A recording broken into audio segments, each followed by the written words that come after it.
les règles du jeu ont changé.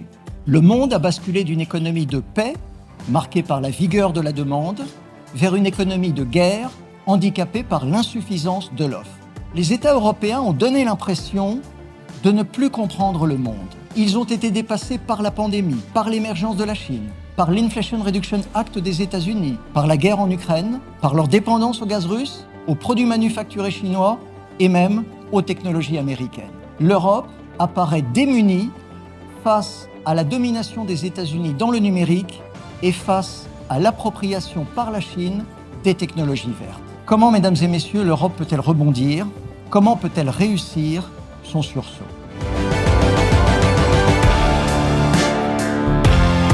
On croit qu'en stimulant la création monétaire tout le temps, c'est-à-dire aussi bien dans les périodes de récession que dans les périodes normales, on va favoriser la prospérité et la croissance. On le croit, mais 20 ans ont passé et ça ne marche pas. Le résultat, c'est que la titrisation s'est effondrée en Europe. On a perdu les 2/3 de ce qu'on faisait avant la crise. Et donc, on a un manque à gagner qui se traduit par des centaines de milliards de capacités de financement par an. Il faut arrêter de penser qu'on va les rattraper, voire les dépasser ou créer des géants européens qui vont pouvoir se battre avec les GAFAM.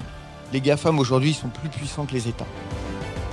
40% des projets d'informatique que je mets en œuvre dans cette banque sont causés par des contraintes prudentielles et réglementaires. Est-ce que ça pèse sur ma rentabilité? Oui. Il faudrait quand même accélérer, parce que je pense qu'on va atteindre un mur de financement de l'Europe et un problème de compétitivité qui vont être un vrai sujet, et à ce moment-là, il va falloir agir dans l'urgence.